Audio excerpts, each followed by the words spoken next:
Kami tidak percuma, kami tidak sia-sia datang, tetapi kami boleh mengalami kuasa terang yang ajaib itu mengubahkan kami. Kami membaharui kami untuk melayakkan kami masuk di dalam kota terang Yerusalem baru. Terima kasih Tuhan, terima kasih Tuhan. Di saat kami mau mendengarkan firman-Mu, kuasa kegelapan sudah lebih dahulu mau mengganggu kami, tetapi kami percaya di dalam nama-Mu yang berkuasa, kami akan mengusirkan, mematahkan segala kuasa-kuasa jahat yang sempat mengganggu kami dan terus akan mengganggu kami, yaitu di dalam nama Tuhan Yesus Kristus. Segala roh jahat, kuasa kegelapan kami usirkan kau pergi dalam nama Yesus, pergi.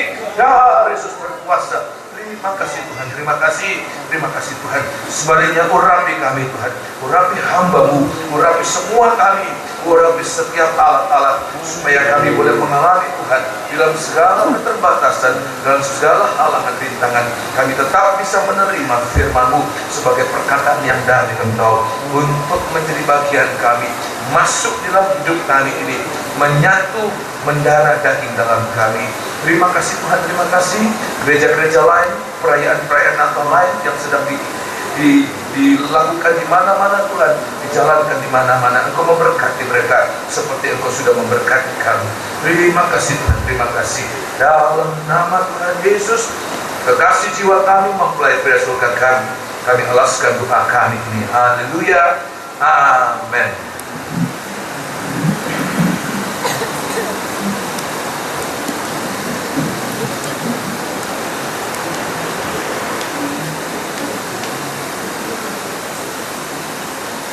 Haleluya. Mula pertama saya mengucapkan salam sejahtera di dalam nama Tuhan Yesus Kristus buat semua kita yang hadir pada sore malam hari ini. Semoga damai sejahtera Allah ada di tengah-tengah kita. Amin. Haleluya. Pada malam hari ini adalah rangkaian terakhir dari 4 kali kebaktian Safari Natal tahun 2013. Dimulai dari Rantai Pau, kemudian dipasang kemarin di Mandetek, sekarang di Romo ini. Dan semoga kita tidak sia-sia datang malam hari ini, tetapi saya percaya kalau Tuhan sudah memulaikan, Tuhan yang akan melanjutkan, bahkan Tuhan yang akan menyempurnakan. Amin. Haleluya. Itu keyakinan saya, dan semoga kita melihat bagaimana Tuhan bekerja malam hari ini. Maka pada malam hari ini sebagai tema dari Natal, Safari Natal yang sudah kita ikuti dari waktu ke waktu, dari tempat ke tempat, setelah 4 hari kita berjalan sampai pada hari ini, kita akan melihat sekali lagi di dalam kitab Yesaya pasal yang ke-9 ayat yang ke-5. Saya menunggu semua membaca, walaupun ini sudah berulang-ulang, paling tidak 4 kali kita baca. Tetapi jangan bosan, jangan kemudian apatis, baca lagi itu bosan saya ya. Tetapi kita dengan segala kerendahan hati, ini rahasia. Saya mendengarkan hamba-hamba Tuhan yang dulu-dulu mengatakan ini rahasia keberhasilan kita dalam mendengarkan firman Allah, yaitu apa? Walaupun kita sudah sering membaca, tetapi seperti kita belum pernah membaca, seperti kita baru pertama kali membaca apa yang akan kita baca. Dan dalam segala kerendahan hati itu, maka kita akan melihat Tuhan selalu memberikan yang baru untuk kita sekalian. Amin. Saya teringat juga seorang hamba Tuhan, Pendeta Billy Graham. Dia memiliki satu message, satu firman Allah, pesan. Dia penginjil dan dia menyampaikan berita tentang penginjilan, yaitu berdasar pada Injil Yohanes pasal 3 ayat 16. Dan dia katakan, ribuan kali saya membaca, ribuan kali saya menyampaikan, tetapi dia katakan setiap kali saya membaca ayat itu, saya membaca seperti belum pernah membaca.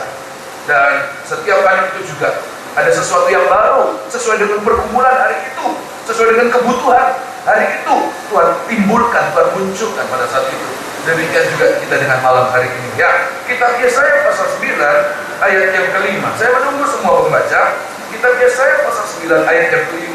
Satu ayat sederhana, tetapi semoga ini sangat menjadi bagian dalam kehidupan kita ya. Ayat yang ke-5. Sebab seorang anak telah lahir untuk kita, seorang putra telah diberikan untuk kita. Ya.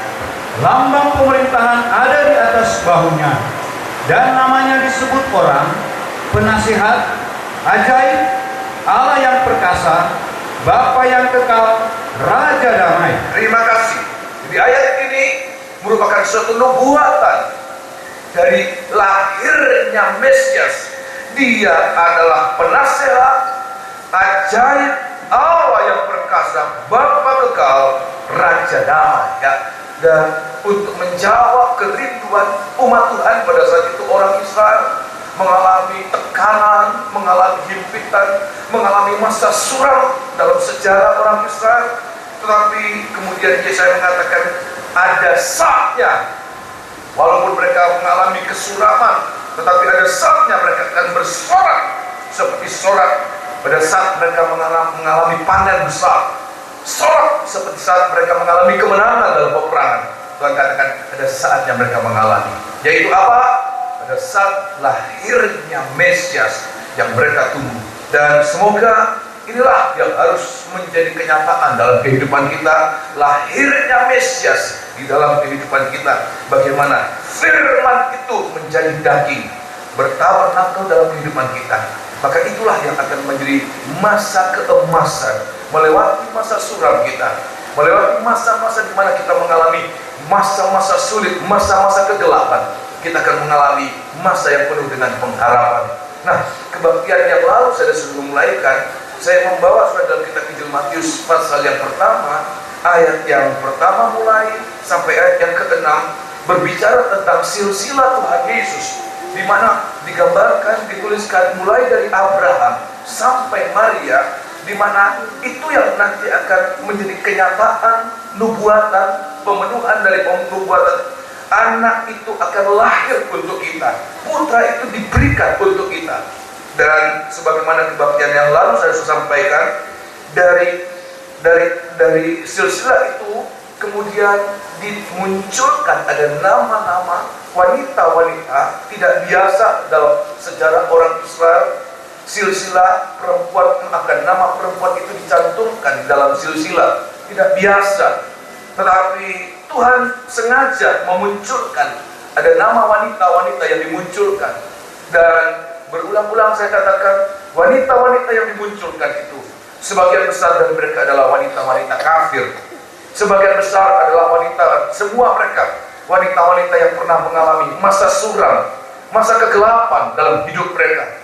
Ada yang mengalami masa suram itu karena dosa, ya, tetapi ada juga mengalami masa suram karena persoalan, karena masalah.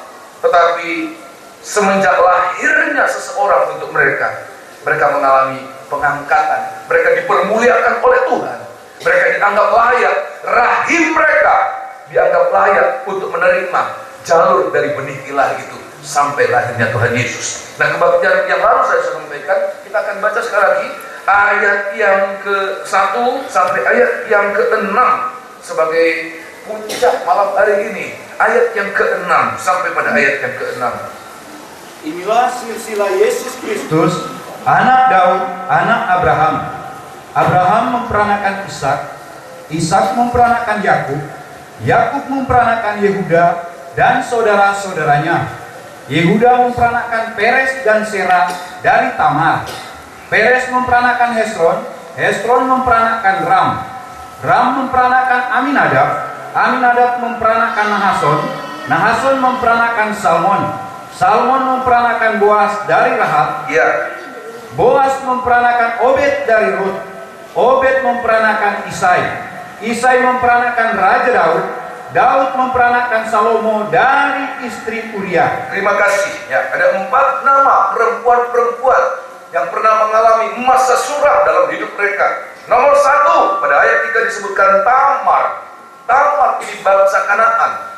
Tetapi lewat kerinduan akan benih itu, dan itu ternyata benih itu adalah benih ilahi, maka pembelaan Tuhan datang atas Tamar yang seharusnya dibakar karena dianggap telah berzina, bersundal. Tetapi Tuhan membela setiap pribadi yang ada kerinduan akan benih ilahi. Malam hari ini kedatangan kita mencari apa? Kalau kedatangan kita ingin mendapatkan benih ilahi, apa itu benih ilahi? Firman Allah itu benih ilahi. Kita tidak dilahirkan dari benih yang fana, tetapi dari firman yang hidup dan yang kekal. Tuhan katakan, kita akan mengalami pembelaan Tuhan. Sobat cari mereka, amin. Ada banyak masalah, ada banyak kesulitan dalam pelayanan dalam hidup, tapi kerinduan kita, benih itu ada, maka akan ada pembelaan Tuhan. Roh Kudus itulah benih ilahi. Oh, haleluya. Tuhan katakan setiap orang yang tidak lahir dari roh, dia tidak bisa melihat kerajaan surga, dia tidak bisa masuk kerajaan surga. Semoga ini menjadi kerinduan kita. Lahir dari kasih, sebab Allah itu kasih. Setiap orang yang tidak lahir dari Allah, tidak lahir dari kasih. Dan orang yang tidak lahir dari kasih, ya, maka itu berarti dia lahir dari bapa yang lain. Tuhan katakan kepada orang Israel, iblislah yang menjadi bapamu. Kenapa? Sebab engkau melakukan apa yang dikehendaknya. Apa itu? Membunuh, membenci. Tetapi Allah itu adalah kasih, sehingga kita ada kemampuan untuk mengasihi. Hanya orang-orang yang mengasihi. Di dalam kerajaan surga tidak ada kebencian sedikit pun, tetapi dalam kerajaan surga adalah kasih. Sehingga kalau kita ingin mengalami pembelaan Tuhan, masuk dalam kerajaan surga, tidak ada jalan lain, kita harus lahir dari kasih. Ya. Kemudian wanita kedua yang kemudian mengalami pengangkatan Tuhan, pada ayat yang kelima disebutkan Rahab. Rahab ini wanita sundal. Alkitab menggunakan istilah wanita sundal, prostitusi. Ya. Tetapi satu yang ada pada Rahab, dia menghargai keselamatan. Dia tidak gampang-gampang kemudian membiarkan pembunuhan itu terjadi, tetapi dia menghargai keselamatan. Dia berdoa, dia membela dua utusan itu, tetapi juga dia membela, oh bapakku, ibuku, kaum keluargaku, anak kakakku laki-laki, saudaraku laki-laki, saudaraku perempuan. Dan karena kerinduannya itu, karena penghargaannya pada keselamatan, maka dia mengalami pembelaan Tuhan. Tuhan membela dia. Seluruh orang Yeriko binasa. Hanya Rahab dan kaum keluarganya yang ditolong oleh Tuhan. Bahkan satu saat Rahab juga menjadi bagian dari sejarah benih ilahi itu menjadi manusia di dalam diri Yesus Kristus. Rahab, rahim, maaf kata, saya tidak ingin berbicara kotor, rahim yang terlalu najis. Semua laki-laki mungkin dari kota Yeriko itu sudah pernah berhubungan dengan Rahab, tetapi lewat penghargaannya pada keselamatan itu, Tuhan kuduskan rahimnya untuk menerima benih ilahi itu. Sobat saya demikian, amin. Kemudian yang ketiga, yang kemarin sudah saya sampaikan, Ruth ini wanita Moab, perempuan Moab, bangsa di mana Tuhan katakan orang Moab, bangsa Moab tidak boleh masuk jemaah Tuhan sampai keturunan ke-10, sampai selama-lamanya. Tetapi Ruth menghargai, dia mengalami kemurahan Tuhan. Kemurahan Tuhan itu yang menjadi junjungan hidupnya. Dia merasakan hidup dari kemurahan Tuhan, sehingga apa yang terjadi, ya, dia mengalami apa-apa yang besar dari kehidupan yang tidak berpengharapan, tidak ada pengharapan. Oh, haleluya. Tetapi kemudian dia mengalami diangkat oleh Tuhan, dia diperkaya oleh Tuhan, ya, melahirkan yang namanya Obed, ya. Kemudian dia kawin dengan Boas, dia melahirkan Obed, dan ayat mengatakan Obed itu kemudian membawa orang-orang yang melihat itu, oh terpujilah Allah, terpujilah Allah, mereka memuji Tuhan begitu melihat Obed dilahirkan. Oh luar biasa, ya. Dan malam hari ini wanita keempat yang disebutkan dalam sejarah silsilah Tuhan Yesus, disebutkan istri Uriah. Perhatikan ini, sedemikian stigma gelap yang melekat pada Batsheba, ya, sehingga dia tidak disebutkan, bahkan tidak disebutkan sebagai bekas istri Uriah, tidak disebutkan sebagai bekas istri Uriah, tetapi seperti, ya, stigma kesalahan itu melekat pada dia. Dia disebutkan istri Uriah, dengan kata lain dia apa? Berzina. Tetapi perhatikan apa yang ada pada istri Uriah ini, Batsheba, itu mengangkat dia. Nah, kita akan baca, ya, di dalam satu ayat, ya, kita baca dalam satu ayat. Oh luar biasa, ya, di dalam satu ayat, di dalam kitab 2 Samuel maafkan, 2 Samuel. Saya ingin mengucapkan Samuel yang keluar Salomo, anaknya. Ya, 2 Samuel pasal yang ke-12 ya. 2 Samuel pasal yang ke-12. Siapa ini? Ya, Bathsheba ini seorang yang cantik, sangat cantik, begitu cantiknya sampai Raja Daud itu kepincut ya. Dia apa istilahnya kepincut ya? Bukan hanya tertarik, tetapi seperti kita bisa terpikat. Ini ya lebih tepatnya ya, dia terpikat dengan Bathsheba, dengan kemolekan tubuhnya, kemolekan wajahnya ya, dan membawa Raja Daud pada kekalahan. Sebentar ya, Raja Daud adalah pribadi yang tidak pernah mengalami kekalahan dalam hidupnya. Dia selalu berperang dan dia selalu dalam pergumulan, dia tidak pernah kalah. Sejak remajanya menghadapi singa, menghadapi beruang, menghadapi Goliat, menghadapi peperangan demi peperangan bangsa Filistin, bangsa apapun yang dia hadapi, dia tidak pernah mengalami kekalahan. Tetapi ada satu kali dia mengalami kekalahan, pada saat dia tidak bergumul. Di saat orang-orang bergumul, saat orang-orang berperang, dia tidur. Dan waktu dia bangun, dia tidak kalah oleh pasukan, dia tidak kalah oleh pahlawan yang gagah perkasa, hanya seorang wanita, dan dia kalah. Dan kekalahan itu hampir saja menamatkan karir dari Raja Daud. Tetapi kita lihat ini ya. Nah, di dalam kitab 2 Samuel pasal yang ke-12 ya, Tuhan gambarkan ya seperti apa istri Uria ini. Uria itu sendiri orang kafir, dia orang Het, tetapi dia memilih untuk menjadi penyembah ya, Allah Israel. Dia memilih untuk menjadi pasukan Israel, prajurit Israel. Dia memilih menjadi bala tentara Allah ya. Dan perhatikan ayat yang ketiga atau ayat yang pertama. Kita 2 Samuel pasal 12. Kita lihat ini kejatuhan dari Daud, itu juga kejatuhan dari istri Uria ini, Bathsheba. Ayat yang pertama. Tuhan mengutus Nathan kepada Daud. Ia datang kepada Daud dan berkata kepadanya, Perhatikan, ada 2 orang dalam suatu kota, ya, yang seorang kaya, yang lain miskin. terus, Si kaya mempunyai sangat banyak kambing domba Ya. dan lembu sapi.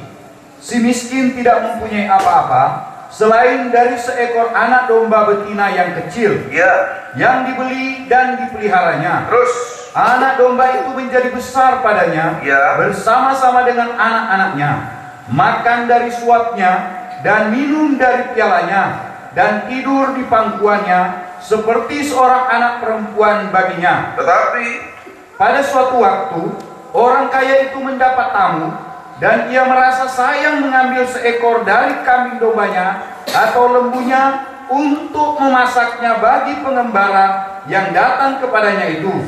Jadi ia mengambil anak domba betina kepunyaan si miskin itu dan memasaknya bagi orang yang datang kepadanya itu. ya, Lalu Daud menjadi sangat marah. waktu Daud mendengar ini, seandainya benar-benar terjadi ini, Daud menjadi sangat marah dan berkata apa? Karena orang itu, Ya, dan ia berkata kepada Nathan, ya, demi Tuhan yang hidup, orang yang melakukan itu harus dihukum mati. terus, Dan anak domba betina itu harus dibayar gantinya 4 kali lipat.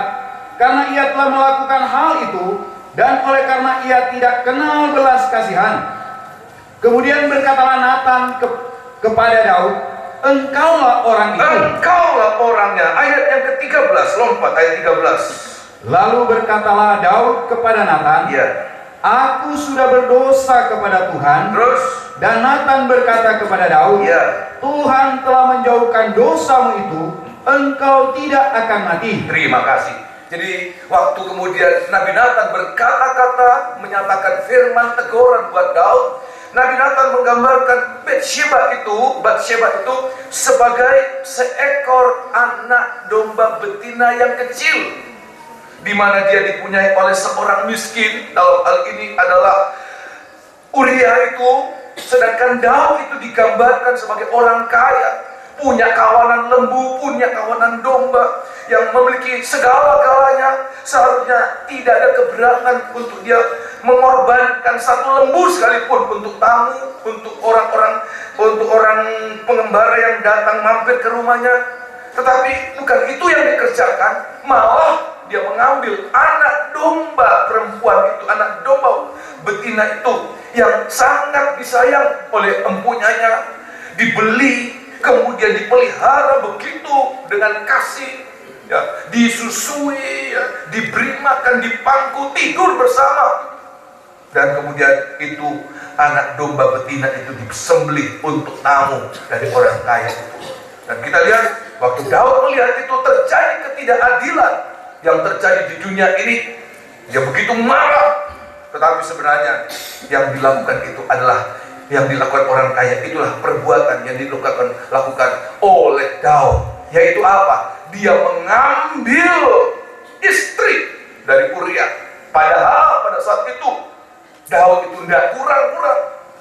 Dia banyak istrinya, dia begitu banyak, dia tidak kurang. Dia bisa menikah dengan siapa saja pada saat itu. Tetapi kita lihat egois itu, sifat egois itu melekat, dan dia memperlakukan orang itu dengan tidak adil. Dan perhatikan apa yang dilakukan oleh Daud dan apa yang dilakukan oleh Batsheba itu adalah melanggar kesucian umat Tuhan. Melanggar kesucian umat Tuhan, dalam hal ini melanggar kesucian nikah. Dan perhatikan, untuk pelanggaran ini tidak ada hukum kecuali hukum yang dinyatakan oleh Daud sendiri. Apa itu, saudara? Kematian. Tolong baca ya, di dalam kitab Imamat pasal yang ke-20 ya.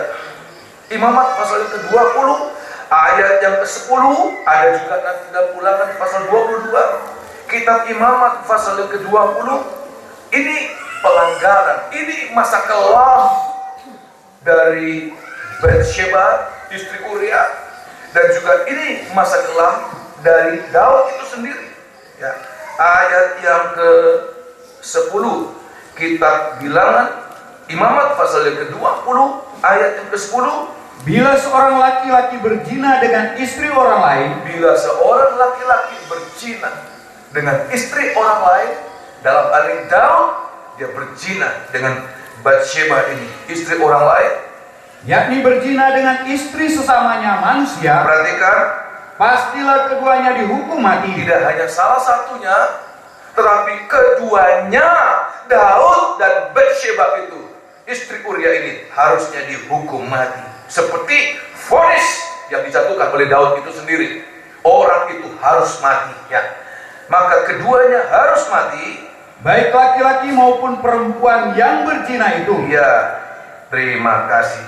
Jadi kita lihat inilah akibatnya. Seharusnya akhir dari hidup, ya, dari Batsheba ini, hidup dari Daud berakhir dengan kematian. Tetapi perhatikan, tetapi waktu firman itu datang kepada Daud, reaksi dari Daud itu juga merupakan reaksi dari Batsheba. Sebab perbuatan ini tidak perbuatan sepihak. Perhatikan, perzinahan ini itu tidak perbuatan sepihak, itu perbuatan dua belah pihak. Sehingga reaksinya juga waktu datang firman Allah untuk mereka berdua. Tetapi perhatikan, reaksi mereka itu kemudian menjadi sebab Tuhan itu berbalik arah dari penghukuman, tetapi menjadi pengampunan. Mungkin kita pernah mengalami masa-masa suram, bahkan pelanggaran yang kita alami, ya, pelanggaran yang kita lakukan itu seharusnya berakhir dengan kematian. Tetapi kita lihat di sini, di dalam kitab 2 Samuel pasal yang ke-12 tadi, pada ayat yang ke-12 dan ayat yang ke-13, semoga kita bisa melihat terang Allah masih disinarkan untuk kita. Kita yang berbuat dosa senilai dengan kematian. Tetapi kita melihat ini, kalau sikap kita demikian, seandainya sikap itu tidak demikian, Tuhan akan biarkan, tidak akan ada pembelaan. Tidak ada pembelaan sama sekali dari Tuhan. Tuhan akan biarkan mengalami kematian. Sebab itu sudah menjadi vonis Tuhan juga.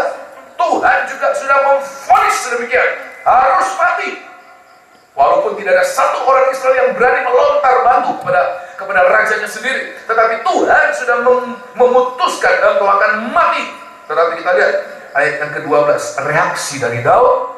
Walaupun tidak dituliskan reaksi dari Batsheba itu, tetapi saya sangat percaya ini juga reaksi dari Batsheba, ya.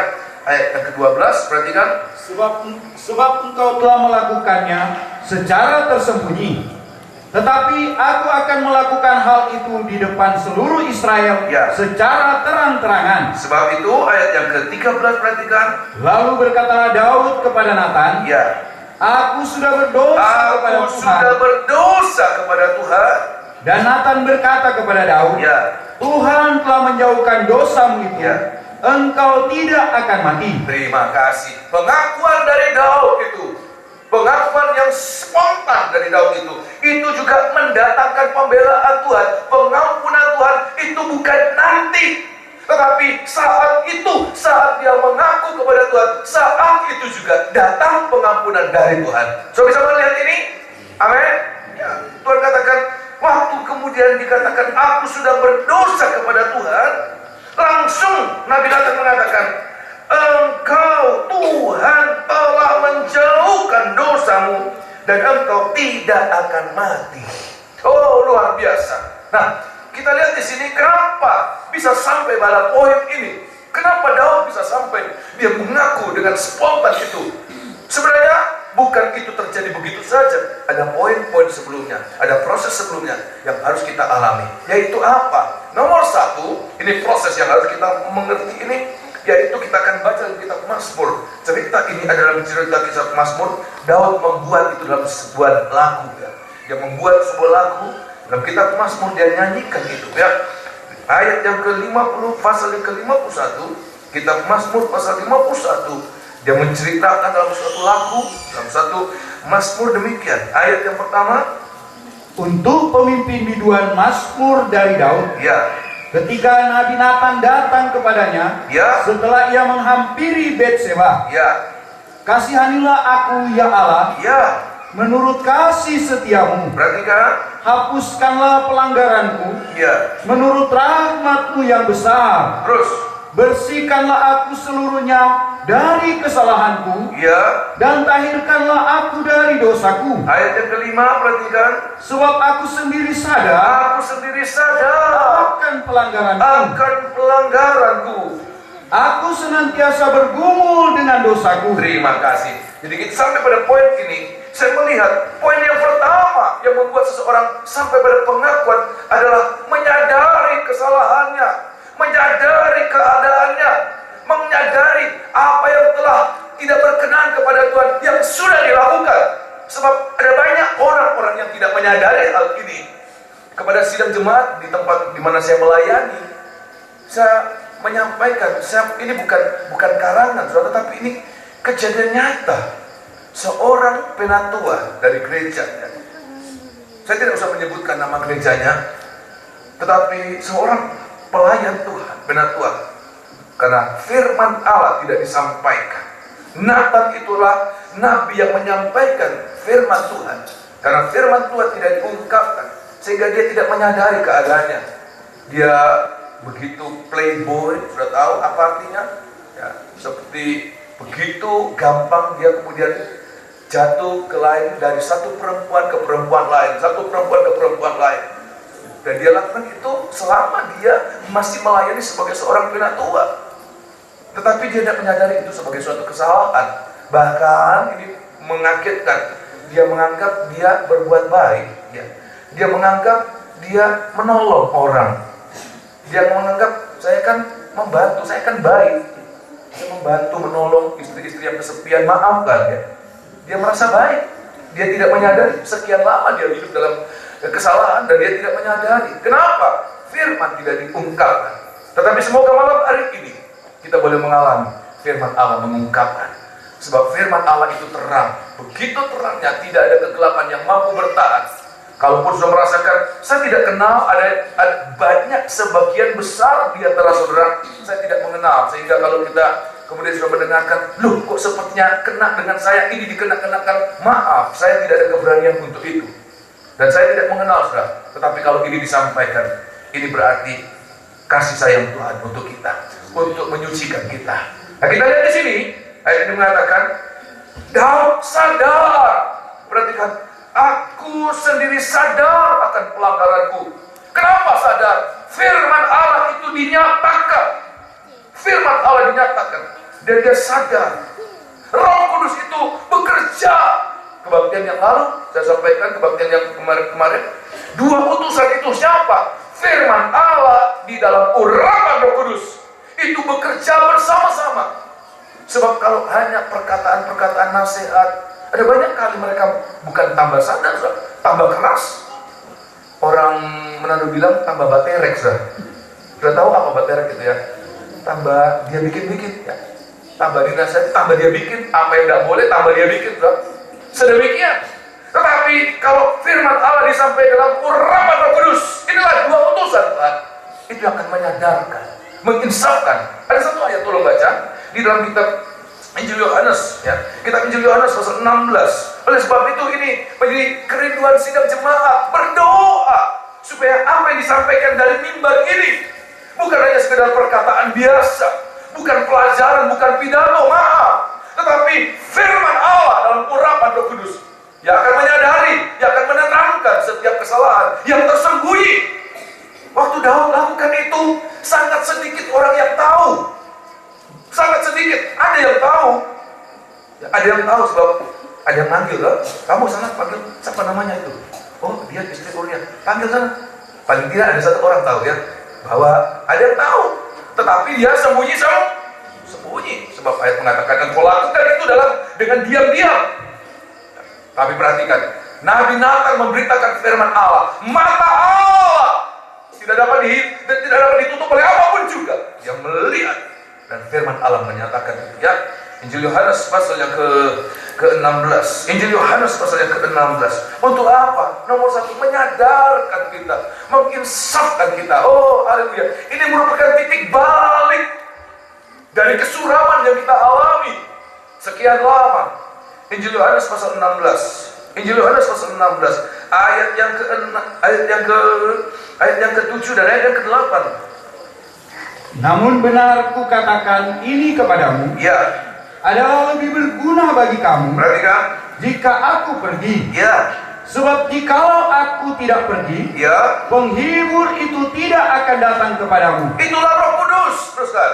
Tetapi jikalau aku pergi, Tapi kalau ia pergi, kalau aku pergi, maka aku akan mengutus dia kepadamu. aku akan mengutus dia, itu Roh Kudus datang kepadamu.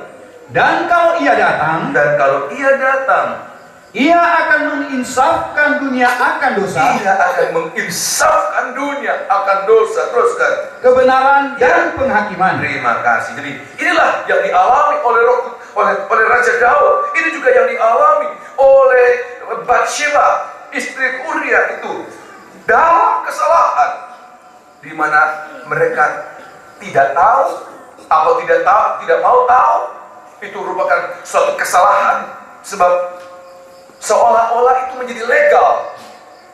Ya, seolah-olah kemudian mereka menikah menjadi legal. Sebab apa?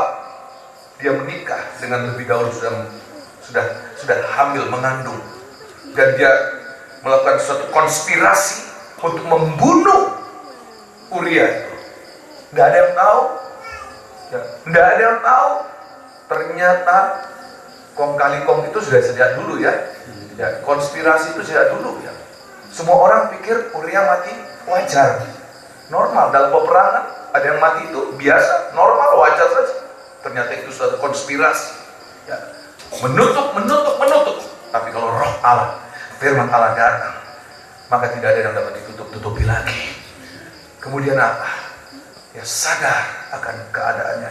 Aku senantiasa sadar akan kesalahanku. Perhatikan, ini poin yang pertama. Kalau Roh Kudus menyadarkan kita akan segala kesalahan kita, jangan keraskan hati. Kalau Roh Kudus sudah berbicara, jangan keraskan hati. Sebab salah satu tabiat karakter dari Roh Kudus tidak berbantah-bantah. Kalau Roh Kudus sudah berbicara menyadarkan seseorang, cepat langsung ditindaklanjuti, follow up dengan apa, saudara? Dia sadar, kemudian Ayat mengatakan, aku sendiri bergumul dengan dosaku. Kata bergumul dengan dosaku itu artinya ada kerinduan untuk mengalami kelepasan. Bergumul, ada kerinduan untuk mengalami dilepaskan. Dan semoga ini harus kita ada. Sebab apa? Adanya kerinduan untuk mengalami kelepasan. Itu akan menjadi daya tarik pembelaan Tuhan datang atas kita. Saudara bisa demikian, amin? Ya, Rasul Paulus dalam Perjanjian Baru, tolong baca kitab Roma pasal yang ke-7. Suratan Roma pasal yang ke-7. Jangan, ya saya sudah begini, mau apa lagi? Ya, sudah begini, sudah bertahun-tahun, sudah berkarat, karakter ini sudah berkarat. Ya, saya sudah tidak mungkin lagi berubah. Mungkin ada yang menghukum diri sendiri dengan demikian. Jangan menghukum. Selama Tuhan masih memberikan kita kesempatan, walaupun kesempatan itu hanya sebesar lubang jarum, manfaatkan itu. Kita Roma pasal yang ke-7, suratan Roma pasal yang ke-7. Roma pasal yang ke-7 ayat yang Roma pasal yang ke-7 ayat yang ke-18 ya. Rasul Paulus dia katakan, dia sadar. Dia katakan, aku dalam hidupku sebagai manusia ini tidak ada yang baik. Kalau saya melihat ini, Rasul Paulus bisa berbicara demikian. Apalagi kita, saudara. Siapa kita, saudara? Apa kita lebih bagus dari Rasul Paulus? Tolong baca ayat yang ke-18. Sebab aku tahu bahwa di dalam aku, yaitu di dalam aku sebagai manusia, tidak ada sesuatu yang baik. Terima kasih. Perhatikan, kalau kita menyadari dalam hidupku sebagai manusia tidak ada yang baik, justru itu ada pengharapan untuk kita lebih baik. Sudah bisa mengerti? Kalau kita merasa kita sudah baik, tidak ada pengharapan untuk hidup lebih baik lagi. Sebab kita merasa kita sudah baik, kita sudah puas. Tapi kalau kita menyadari seperti Rasul Paulus, dalam hidupku sebagai daging, sebagai manusia, tidak ada yang baik. Sehingga muncul kerinduan untuk sesuatu yang lebih baik. Nah, kemudian pada ayat yang ke-24, ayat 24, perhatikan. Aku manusia celaka, suatu seruan, pergumulan. Ada kerinduan untuk sesuatu yang lebih baik, tetapi dibatasi oleh ketidakberdayaan manusiawi. Dibatasi oleh ketidakmampuan daging. Ingin lebih baik, tetapi terbatas, tidak mampu. Terus, siapakah yang akan melepaskan aku dari tubuh maut ini? Ayat yang ke-25. Syukur kepada Allah. Syukur kepada Allah. Oleh Yesus Kristus. Oleh Yesus Kristus. Tuhan kita. Itulah anak yang diberikan untuk kita. Itulah putra yang diberikan untuk kita. Amin. Yesus Kristus, ayat mengatakan, memungkinkan kita dalam segala ketidakmampuan kita, dalam segala keterbatasan kita, untuk hidup kita lebih baik. Kita diangkat dari kegelapan seperti istri Uria ini, seperti Daud di dalam kegelapan. Itu diangkat, kenapa? Mereka sadar, mereka ada kerinduan untuk sesuatu yang lebih baik. Kemudian muncul pengakuan. Ayat mengatakan, mereka mengaku kepada Tuhan. Mereka mengaku. Bisa dibaca dalam kitab Mazmur pasal 32, pengakuan. Perhatikan, di dalam pengakuan, di situ saya selalu teringat Bapak Pendeta Pong mengatakan, dosa itu bagaikan ragi. Kalau kita tutup, maka dia akan lebih bekerja. Tapi kalau dia mengaku, maka dia akan mati kuasanya. Sampai satu saat, suratan 1 Yohanes pasal yang ke-5 mengatakan, itu menjadi dosa yang tidak mendatangkan maut. Oh, luar biasa. Kuasa maut dikalahkan. Kenapa? Diakui. Kata diakui itu seperti dibuka. Terang Allah bersinar, dan dia membiarkan dirinya untuk diterangi oleh terang firman dan Roh Kudus itu. 1 Yohanes pasal yang ke-5, suratan 1 Yohanes pasal yang ke-5, 1 Yohanes pasal yang ke-5, 1 Yohanes pasal yang ke-5, ada pengakuan. Oh, luar biasa, ada pengakuan. Ayat yang ke-5, pasal yang ke-5, ayat yang ke-16. 1 Yohanes pasal 5, ayat yang ke-16. Inilah yang dilakukan oleh Daud, inilah dilakukan oleh Batsheba, ya. Ayat yang ke-16, Kalau ada seorang melihat saudaranya berbuat dosa, Ya, kata melihat ini bukan melihat in action sedang berbuat dosa, sebab dosa itu dilakukan sembunyi-sembunyi. Ya, apalagi dosa zina, kita belum zamannya, tetapi nanti satu saat akan ada zamannya. Dosa zina itu akan dilakukan terang-terangan, demonstratif di jalan-jalan, di mana-mana itu akan saatnya. Seperti suasana Sodom dan Gomora. Tetapi sekarang masih dilakukan apa? Sembunyi, nggak ada orang lihat. Tapi Tuhan katakan, kalau kamu melihat saudaramu berbuat dosa, bukan engkau lihat dia sedang berbuat dosa di sana, tidak. Tapi apa kata melihat? Mendengar pengakuan seperti Raja Daud, aku sudah berdosa. Kalau engkau mendengar pengakuan, seperti kita melihat, mata jasmani tidak melihat, tetapi mata rohani seperti melihat mereka dalam dosa itu.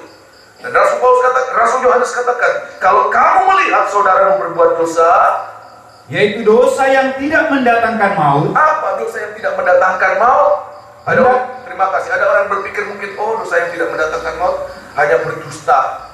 Kan berdusta tidak mengakibatkan kematian. Kan berdusta tidak mengakibatkan, apalagi dusta itu membuat seolah-olah suatu keadaan lebih baik. Ya, seandainya saya tidak bohong, habis kita.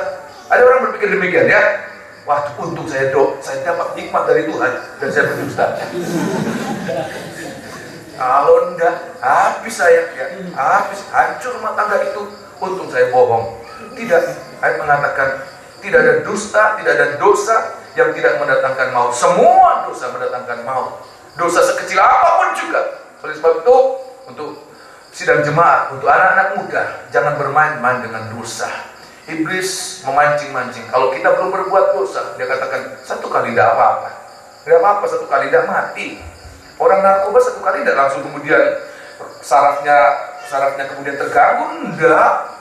Orang lakukan apa saja, enggak langsung ya. Enggak apa-apa 1 kali, enggak apa-apa. Tapi begitu melakukan 1 kali, dia katakan, kamu sudah terlanjur.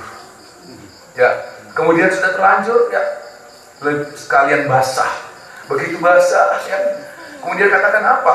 Kamu tidak ada lagi kesempatan untuk bertobat. Tidak ada lagi, Tuhan tidak mungkin mengampuni engkau. Tapi itu perkataan iblis. Tuhan katakan apa? Selalu ada kesempatan, selama masih hidup dalam tubuh. Yaitu apa? Lewat pengakuan. Tuhan katakan ada dosa yang tidak mendatangkan maut. Dosa apa itu? Kalau dosa itu diakui, sering mengundang pertanyaan. Ya, pertanyaan apa? Dosa apa yang tidak mendatangkan maut? Ya, saya pikir-pikir kenapa dia tanya? Sebab dia ingin melakukan dosa itu. Berdosa tetap tidak masuk neraka.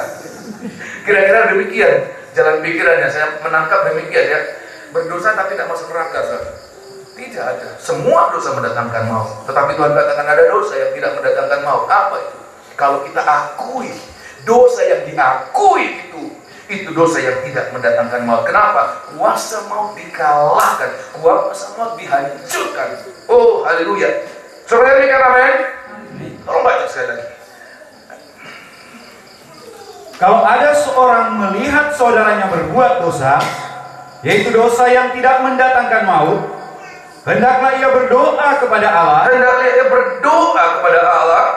Dan dia akan memberikan hidup kepadanya. Ya. Yaitu mereka yang berbuat dosa yang tidak mendatangkan maut. Terus. Ada dosa yang mendatangkan maut. Ada dosa yang mendatangkan maut. Apa itu? Dosa yang ditutup-tutupi. Itu yang Raja Daud mengatakan, selama aku berdiam diri, selama aku menutup mulutku, itu dosa itu menekan tangan Tuhan dengan keras, menekan dengan berat, sehingga siang malam dia mengeluh. Sebab apa? Dia menutup-nutupi. Dia tidak mengakui.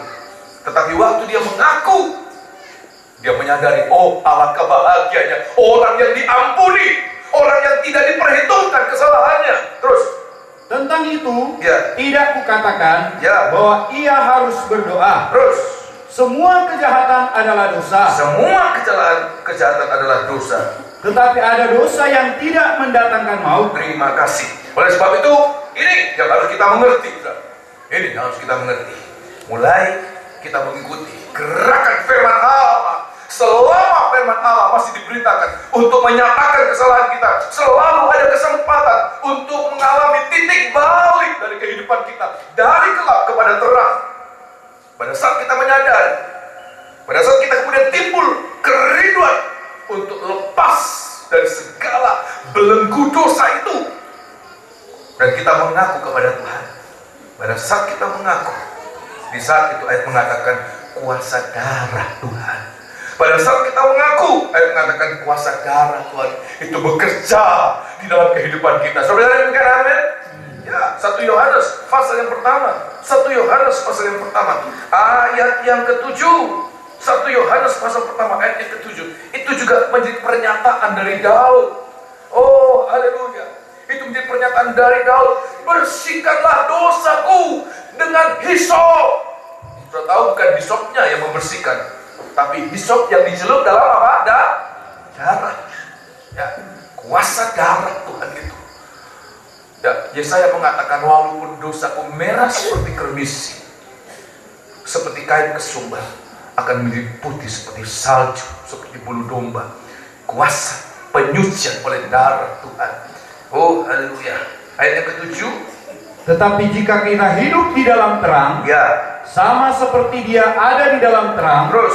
maka kita beroleh persekutuan seorang dengan yang lain, Ya, dan darah dan Yesus, darah Yesus ini. Ya, darah Yesus ini. anaknya itu, Ya, menyucikan kita daripada segala dosa. tidak hampir semua, sebagian besar 99,999% dosa itu ditutup oleh darah Tuhan. Tidak, tetapi semua segala dosa itu disucikan oleh darah Tuhan. Tetapi ayat 8, Jika kita berkata ya, bahwa kita tidak berdosa, kita berdusta, kita menutup-nutupi, terus kan? maka kita menipu diri kita sendiri, Kita menipu diri kita sendiri. dan kebenaran tidak ada di dalam kita. Tetapi ayat yang ke-9, Jika kita mengaku dosa kita, jika kita mengaku dosa kita, maka Ia adalah setia dan adil, perhatikan, sehingga Ia akan mengampuni segala dosa kita ya, dan menyucikan kita dari segala kejahatan. oh luar biasa, ayat mengatakan dan menyucikan kita dari segala kejahatan. Oh luar biasa, kita boleh mengalami kuasa darah Tuhan menyucikan kita. Dan bukan hanya hidup kita disucikan, perhatikan ini penting, bukan hanya hidup kita disucikan, bahkan sampai nikah kita juga disucikan oleh darah Tuhan. Saudara demikian, amin. Ada pelanggaran-pelanggaran, dan ayat mengatakan Mazmur tadi, Mazmur pasal yang ke-32 tadi, ya, Mazmur 51 tadi kita baca, akibat ya, dari penyucian oleh darah Tuhan. Oh haleluya, kita lihat kuatnya kuasa darah Tuhan itu menyucikan. Darah Tuhan itu tidak terbatas, kuasa darah Tuhan. Ada yang mengatakan, iya, dosa ini sejak remaja terbawa-bawa. Ada dosa-dosa kenajisan yang terbawa-bawa sejak remaja, sebab sudah mengikat sampai tidak mampu lagi melepaskan diri. Perhatikan, biar malam hari ini kita boleh mengalami kuasa darah Tuhan melepaskan kita. Ayat yang ke-7, Sesungguhnya ya, Dalam kesalahan aku diperanakan, dalam kesalahan aku diperanakan. dalam dosa aku dikandung ibuku. Jadi ada dosa yang lebih dari hanya sekedar kita melakukan itu sejak remaja kita, sejak anak-anak kita. Tapi mengatakan bahkan ada dosa-dosa sejak dalam kandungan. Sudah tahu apa ini dosa dalam kandungan? Sudah menjadi karakter, sudah menyatu melekat. Ya, sejak dalam kandungan kita, menyatu dengan DNA kita. Sudah begitu, tidak bisa dipisahkan ini. Ya, menjadi karakter kita. Tapi yang mengatakan, walaupun dosa itu sudah terbawa-bawa sejak dalam kandungan, saat dilahirkan. Tetapi perhatikan, ayat yang ke-8. Sesungguhnya engkau berkenan akan kebenaran dalam batin, Ya, dan dengan diam-diam engkau memberitahukan hikmat kepadaku. ayat yang ke-9 perhatikan. Bersihkanlah aku daripada dosaku Bersihkanlah aku dari dosaku dengan hisop, dengan hisop. maka aku menjadi tahir. Ya, Basuhlah aku, maka aku menjadi lebih putih dari salju. malam hari ini yang saya sampaikan. Malam hari ini Tuhan ingin menyucikan hidup kita, Tuhan ingin menyucikan nikah kita. Kenapa? Sebab itu merupakan kehendak Tuhan. Oh, haleluya. Ayat mengatakan, kalau kita mengalami kuasa darah Tuhan, maka ayat mengatakan dosa apapun yang kita kerjakan, dosa apapun yang sempat kita lakukan, bahkan sempat kita terperangkap di dalamnya, maka ayat mengatakan kita akan dibasuh oleh Tuhan, kita akan dibersihkan oleh Tuhan, sehingga kita lebih putih dari salju satu saat. Saatnya nanti kita akan mengalami demikian. Nah, untuk itu saya akan bawa suratan 1 Tesalonika pasal yang keempat. Ini merupakan kerinduan Tuhan buat setiap nikah.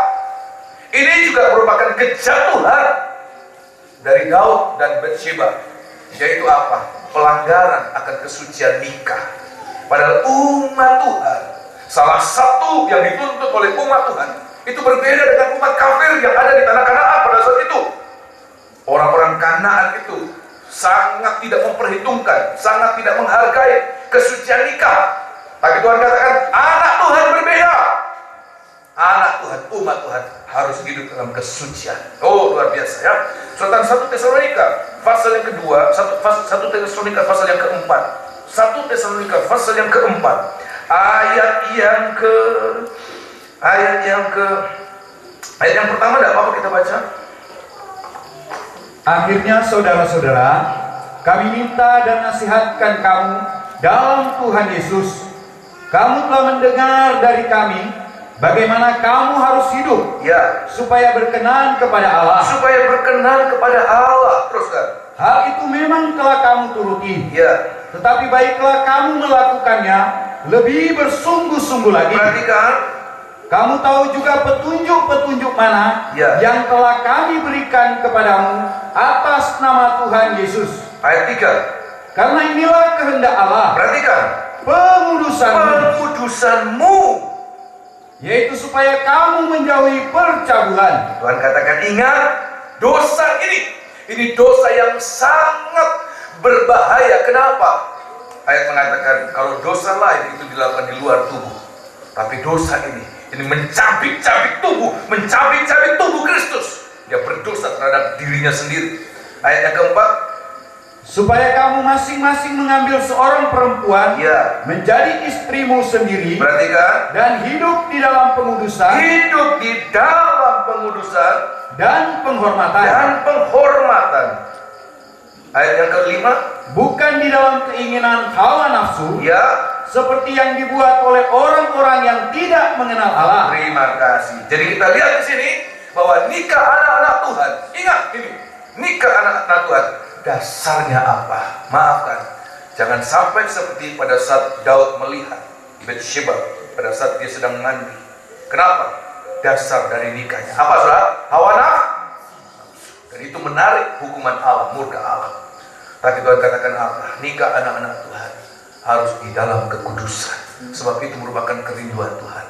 Kalau kita mungkin mengatakan, Tuhan, saya sudah terlanjur, saya menikah, saya masih jadi jenggo ya, sistem jenggo ya. Saya masih maafkan seperti nikah preman, maafkan sebab saya tidak kenal Tuhan. Tapi kita lihat di sini, Raja Daud mengatakan, bersihkan aku dengan apa?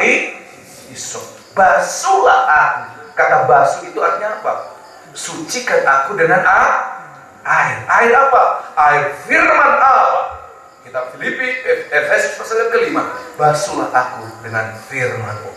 Kalau kita mengalami malam hari ini, kita menyadari, kita mengaku, kita ada kerinduan Tuhan, dosa terlalu kotor. Seperti dosa yang dilakukan oleh Batsheba dan Daud. Tapi malam hari ini Tuhan, dosa itu kuakui kepada Engkau. Dan ayat mengatakan, darah Tuhan itu menyucikan. Dia setia dan adil. Kapan saja kita mengaku, kapan saja itu juga kita menerima pengampunan. Tetapi lanjut, perhatikan, lanjut nikah kita. Setelah kita mengalami pengampunan, apa yang kita perlukan? Penyucian firman, air firman Allah. Itu harus kita alami. Untuk apa? Kita disucikan hari demi hari. Kenapa kita perlu mengalami disucikan hari demi hari? Sebab kita menghadapi, ini penting ya, agak dalam mungkin ini, tetapi semua saya berdoa supaya sidang jemaat bisa mengerti ini. Sebab kita menghadapi nikah bukan hanya nikah yang jasmani, tetapi nikah yang rohani. Itu nikah yang kudus. Siapa yang boleh masuk di sana? Adalah orang-orang yang hari-hari ini menghargai kesucian nikah. Apa itu kesucian nikah? Saya juga banyak menerima pertanyaan, apa itu kesucian nikah? Maaf kata, ada orang mungkin kemudian mengatakan, oh kesucian nikah maaf, kalau dia sudah tidak lagi katanya ada nafsu, ya. Tetapi bukan sekedar itu, ya. Sebab Tuhan mengizinkan itu di dalam nikah. Tetapi Tuhan katakan berbeda dengan orang luar, semata-mata hanya untuk mengumbar hawa nafsu. Tetapi apa yang merupakan kesucian nikah? Di dalam kitab Efesus pasal yang ke-6, pasal yang ke-5, itulah kesucian nikah, di mana setiap nikah kita, Tuhan katakan boleh mengalami dibasuh. Raja Daud mengatakan, basuhlah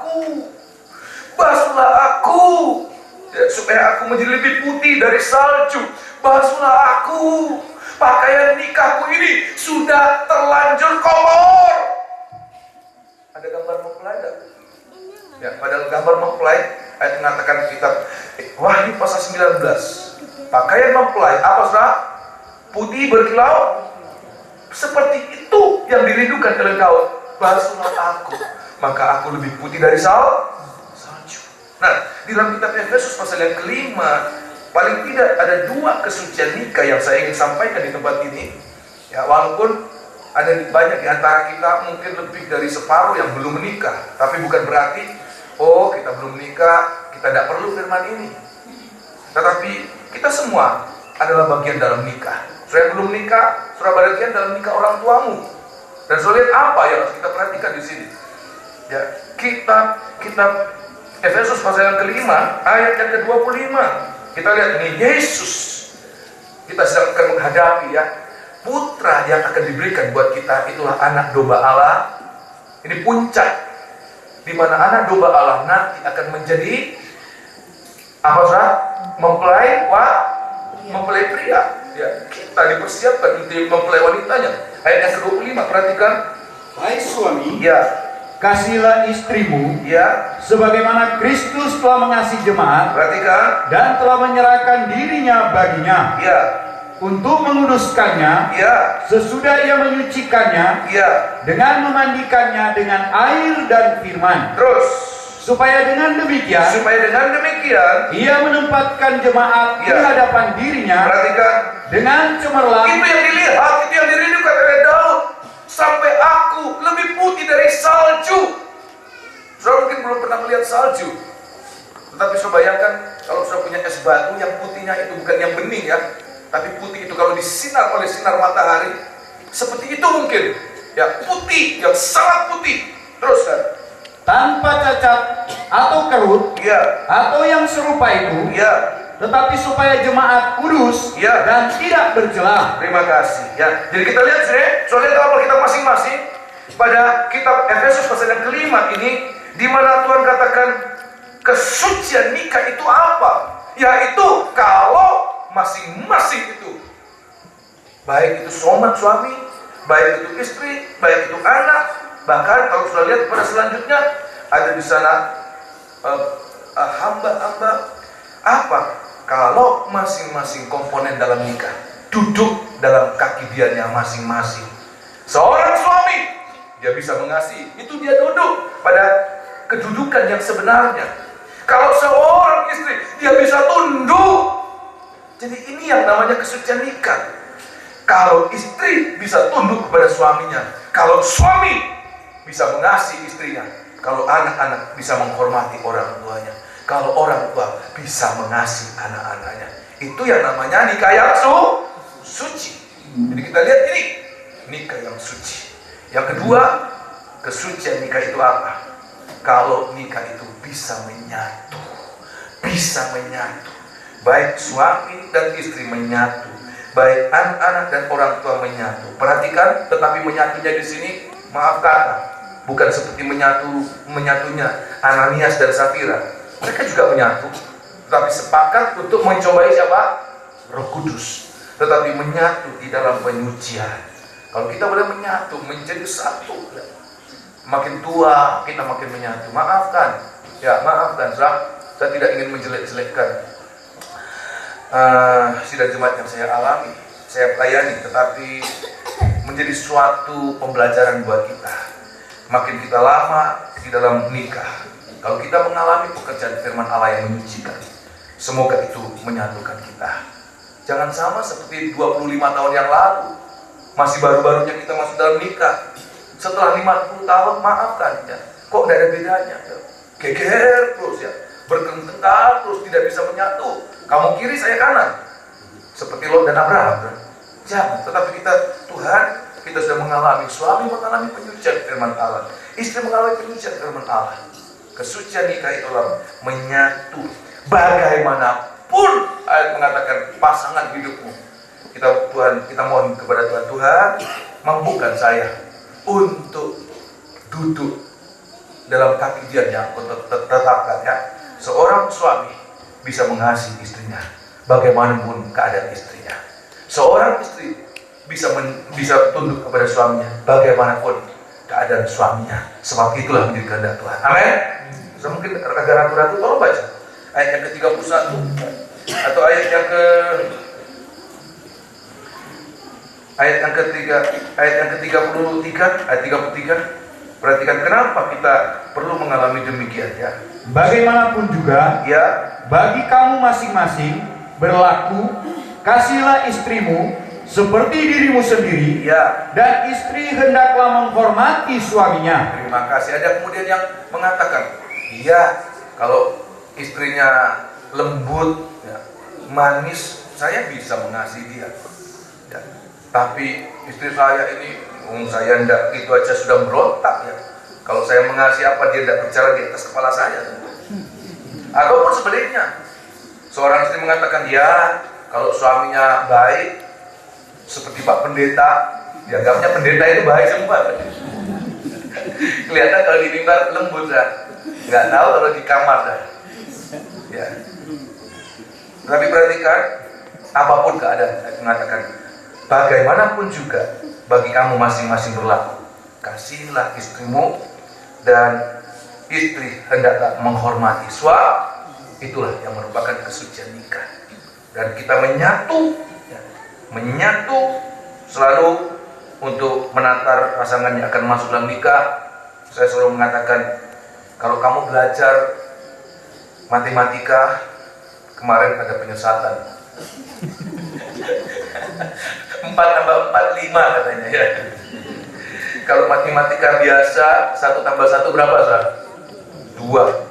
Tapi matematika dalam nikah anak Tuhan ya, 1 tambah 1, 1.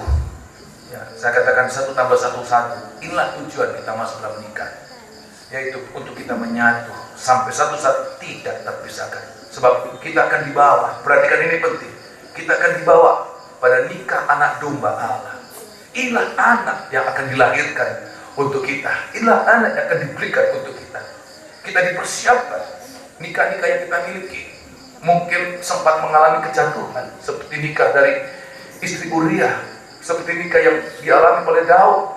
Tetapi kalau kita mengalami pekerjaan Tuhan dalam kehidupan kita dan kita turuti, kita ikuti, maka kita akan melihat dalam segala kekurangan kita dibawa hari demi hari untuk mencapai nikah yang tidak ada cacat celahnya. Kesana kita akan dibawa nikah yang sempurna. Yesus mempelai pria surga dan kita sidang jemaatnya. Coba rindukan ke sana. Amin. Ayat mengatakan, sebab pada ayat yang ke-32, tolong baca, Tuhan katakan, kalau kita tidak nikah jasmani itu latihan. Kepada jemaat, kepada pasangan-pasangan nikah, saya katakan, nikah jasmanimu itu adalah latihan. Bagaimana engkau akan mengalami? Oh, saya nikah jasmani amburadul, tidak apa-apa, yang penting nikah rohani harus oke. Tidak, ayat mengatakan tidak demikian. Saya tidak membaca demikian. Ayat 31, kalau kita menghargai kesucian nikah, maka kita juga akan menghargai kesucian nikah rohani kita. Jangan dilanggar kesuciannya ya, jangan dilanggar. Ayat 31, sebab itu Laki-laki akan meninggalkan ayahnya Ya. dan ibunya Ya. dan bersatu dengan istrinya, Terus sehingga keduanya itu menjadi satu daging. menjadi satu daging. Ini kesucian nikah. Sampai menjadi satu daging. Bukan hanya sekedar ditempel, saudara, tetapi melebur. Sampai dia melebur. Tidak bisa dipisah lagi, saudara. Sedemikian meleburnya. Sehingga kalau ada yang tanya, Om, bisa cerai enggak? Anak Tuhan, orang Kristen bisa cerai enggak? Jangan tanya saya, jangan tanya hamba-hamba Tuhan. Jawabannya saya bisa tahu sendiri. Ya. Sampai ayat mengatakan menjadi satu daging. Ini kesucian nikah. Jangan diciderai. Ya, jangan diciderai, jangan dinajiskan kesucian nikah ini. Tuhan katakan, sebab itu laki-laki meninggalkan ayahnya dan ibunya menjadi satu dengan istrinya, sehingga keduanya menjadi satu daging. Rahasia ini besar, Ya, tetapi yang aku maksudkan ya. ialah hubungan Kristus dan jemaat. Terima kasih. Dan Tuhan katakan, nikah jasmanimu itu yang dilanggar kesuciannya oleh Daud, itu sebenarnya merupakan gambaran tentang nikah yang rohani yang nanti kita akan capai. Belum sekarang, tetapi sedang menuju ke sana. Kalau kita melatih diri hari-hari ini menjaga kesucian nikah, ya, walaupun pada awalnya tidak suci, tapi kuasa darah Tuhan, kuasa firman Tuhan itu menyucikan hari demi hari. Saya percaya satu saat dari nikah yang tidak suci itu, Tuhan akan sucikan sampai satu saat kita akan mengalami nikah itu begitu disayang oleh Tuhan, begitu dikasih oleh Tuhan. Pada akhirnya, ya, Salomo dan Batsheba itu, ya, Daud dan Batsheba itu, ayat mengatakan waktu anak hasil, ya, kenajisan itu, hasil pelanggaran itu mati, ya, Tuhan menumbuhkan, Tuhan menerbitkan anak yang lain, namanya Salomo. Apa artinya Salomo? Orang yang dikasihi Tuhan. Siapa yang dikasihi Tuhan? Siapa yang paling dikasihi Tuhan? Mempelainya. Dan semoga inilah yang menjadi kerinduan kita. Tuhan, kasihilah aku sebagai hambamu, sebagai anakmu, tapi terutama sebagai mempelai wanitamu. Biar kita di hari ini mohon Tuhan dalam segala kekurangan hidupku ini, sucikan nikahku ini. Malam hari ini fokus malam hari ini, sucikan nikahku ini, supaya aku bisa boleh mengalami masuk dalam nikah dari anak domba Allah. Sebagai penutup, di dalam kitab Ayub pasal 19, oh haleluya, kitab Ayub pasal 19, kitab Ayub pasal 19,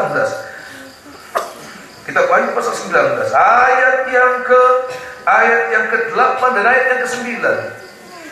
Tuhan katakan ini suatu kebenaran. Ini puncak dari kebahagiaan. Ini suatu kebenaran. Ini janji Tuhan yang diberikan buat kita sekalian. Ini anak yang diberikan untuk kita sekalian. Dia mempelai pria surga. Dia, ini anak, bukan hanya sekedar pembela, bukan sekedar Allah yang kaya, tetapi dia mempelai pria surga kita. Ayat yang ke-8, Dan kepadanya ya, dikaruniakan supaya memakai kain lenan halus yang berkilau-kilauan. siapanya ini? Kita menerima anugerah yang namanya pakaian mempelai, kain lenan halus yang berkilau-kilauan Dan yang putih bersih. terus. Lenan halus itu adalah perbuatan-perbuatan yang benar Ya. dari orang-orang kudus. Apa perbuatan benar dari orang-orang kudus ya? Perbuatan benar itu mulai ya, dengan pengakuan, ya. Dia mengalami apapun keadaannya, dia mengaku ya. Penyucian oleh darah Tuhan, penyucian oleh firman Allah, terus menerusnya. Ayat mengatakan itulah pakaian yang berkilau-kilauan. Terus kan? Lalu ia berkata kepadaku, Ya, tuliskanlah, berbahagialah mereka yang diundang ke perjamuan kawin anak domba. ya. Katanya lagi kepadaku, Perhatikan. perkataan ini adalah benar perkataan dari Allah. Tidak ada alasan buat kita untuk meragukan sedikit pun. Tapi Tuhan katakan, karena ini perkataan dari Allah, mengerti atau tidak mengerti, ya. Ya, sesuai dengan kehendak kita. Kehendak dari Daud, perhatikan ini penting, dari nikahnya, dia ingin melihat memperbaiki nikahnya seolah-olah baik tanpa pengakuan. Dia begitu rekayasa seolah-olah nikahnya itu baik, padahal itu merupakan suatu kejatuhan. Tapi bukan itu kehendak Tuhan. Kehendak Tuhan apa? Mengalami penyucian lewat pengakuan. Hanya lewat pengakuan, lewat itu juga kita mengalami penyucian. Sehingga Tuhan katakan, ini yang harus kita alami, penyucian. Supaya apa? Kita mengalami kebahagiaan. Buat apa kita melayani? Buat apa kita terobos hujan? Saya membayangkan, saya satu kali datang di tempat ini, tetapi saya membayangkan bagaimana orang-orang yang sekian lama, bagaimana Bapak Pendeta Sangka yang merintis ya. Sekarang saja tidak ada rumah di sekitar sini, apalagi 30-40 tahun yang lalu. Terus bayangkan, kan? Tetapi kalau kemudian kita tidak masuk pada pesta nikah, buat apa kita? Sebab Tuhan katakan itulah kebahagiaan. Anak diberikan buat kita, dia mempelai pria surga kita. Semua mengalami demikian, amin. Ada kesulitan, ada masalah, ada masa-masa kelam, tapi semoga malam hari ini kita boleh mengalami dia memberikan terang untuk kita dibawa masuk ke pesta nikah anak domba Allah. Kebahagiaan yang puncak dari segala kebahagiaan yang Tuhan pernah berikan buat kita di hari-hari yang lalu. Bilang firman Tuhan buat kita, semoga ini boleh menjadi berkat buat kita sekalian. Ya, Bathsheba dan Daud, orang yang mengalami pemulihan dalam nikahnya untuk mengalami kebahagiaan yang sesungguhnya, kebahagiaan yang puncak. Ya, kita akan bangkit berdiri, kita akan nyanyikan lagu pertama tadi.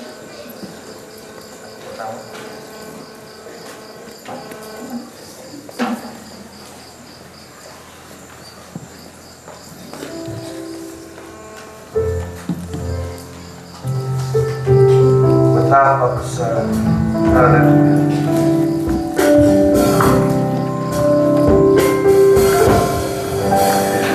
Betapa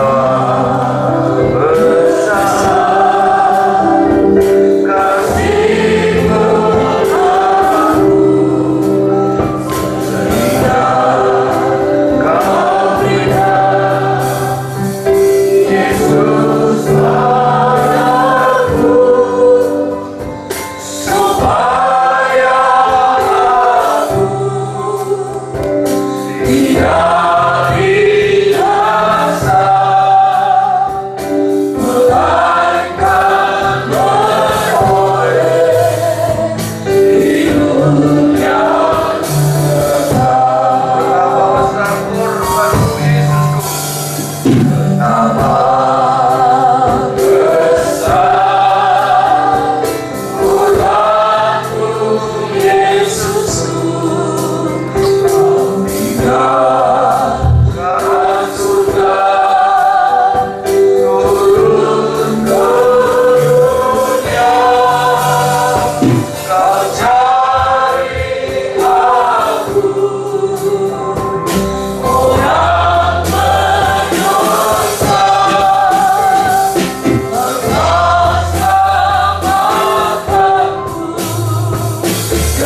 domba. Dia anak domba Allah yang mengangkut dosa kita. Tidak ada satu dosa yang tidak mampu dia angkut. Tapi juga dia anak domba yang tersembelih untuk mempelainya. Tapi mempelainya yang ditandai dengan kelemahan dan cacat celah. Lewat darah anak domba itu kita disucikan, kita dibasuhnya. Dengan firman-Nya kita dibasuhkan, untuk kita ditampilkan sebagai mempelai anak domba yang tanpa cacat celah, suci, mulia, cemerlang di hadapan Tuhan. Siapa di antara kita merasakan bahagia? Jika jasmani Tuhan amburadul, tidak karu-karuan, tidak berbentuk, rumit, pelik, tidak tahu dari mana kita akan mulai memperbaiki nikah ini. Malam hari ini kita menerima anak domba. Raja Daud mengalami kegagalan pertama dalam hidupnya. Nikah yang tidak kudus. Dia memulaikan sesuatu dengan hawa nafsu. Tapi malam hari ini mungkin kita merasakan Tuhan, iya, itu nikah saya juga, Tuhan. Jangan pakai pikiran sendiri. Raja Daud sudah mencoba dengan siasatnya, seolah-olah nikahnya baik. Tapi Tuhan katakan, nikahmu jahat. Apa yang kau lakukan jahat di mataku. Jangan engkau yang memperbaiki nikahmu, biar Tuhan yang memperbaiki kita. Dia tersembelih. Seandainya kita mampu, dia tidak harus menjadi anak domba yang tersembelih untuk kita.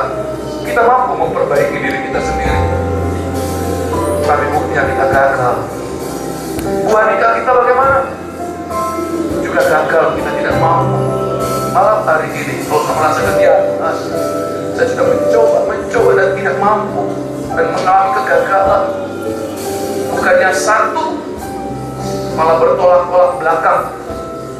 Nikahku benar-benar tidak sesuai dengan apa yang dikehendaki Tuhan. Malam hari ini Tuhan katakan, kalau kita beriman dan kita mengaku Tuhan, kerjakan bagi Engkau tidak ada yang mustahil. Maka kita serukan Tuhan, tolong sempurnakan Tuhan. Kita bangkit berdiri, kita nyanyikan ayat yang ketiga. Betapa besar kuasa Roh Kudus.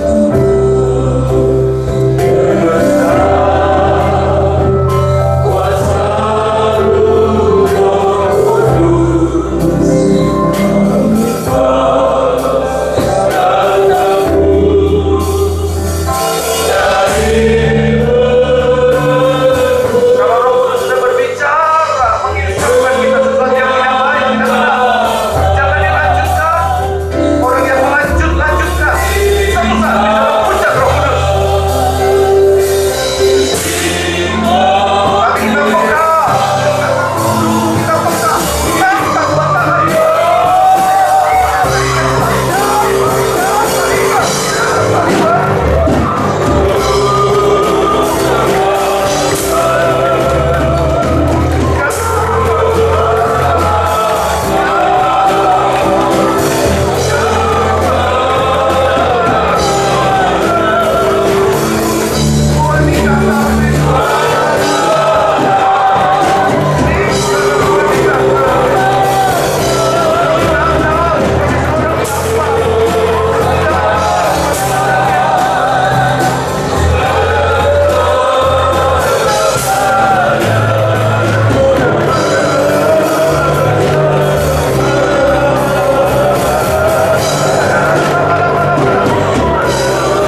ada di antara kita merasakan Tuhan, saya orang yang seperti Bathsheba, saya Tuhan.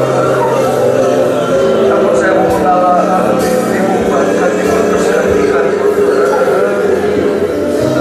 hanya untuk saudara yang hendak membuka. Saya tidak membuka tempat itu di depan ini, di tempat di mana saudara. Haleluya, hanya untuk saudara. Kita angkat dua tangan.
keberhasilan yang kami alami? Apa artinya pemakaian yang kami alami kalau kami harus tersingkir dari pembentukan nikah yang rohani itu, Tuhan? Tolong kami, tolong umat-Mu, tolong semua kami, Tuhan. Kami boleh mengalami kebahagiaan dari pesta yang besar itu, pesta nikah anak domba, di mana Engkau sendiri menjadi biaya dari pesta itu. Engkau tersembelih buat kami sekarang. Engkau lihat setiap anak-anak Tuhan, Engkau lihat setiap kejatuhan mereka, Engkau lihat setiap kegagalan mereka. Seperti Engkau mengampuni Daud seketika itu juga, Engkau juga mengampuni kami sekarang juga. Terima kasih, terima kasih, terima kasih.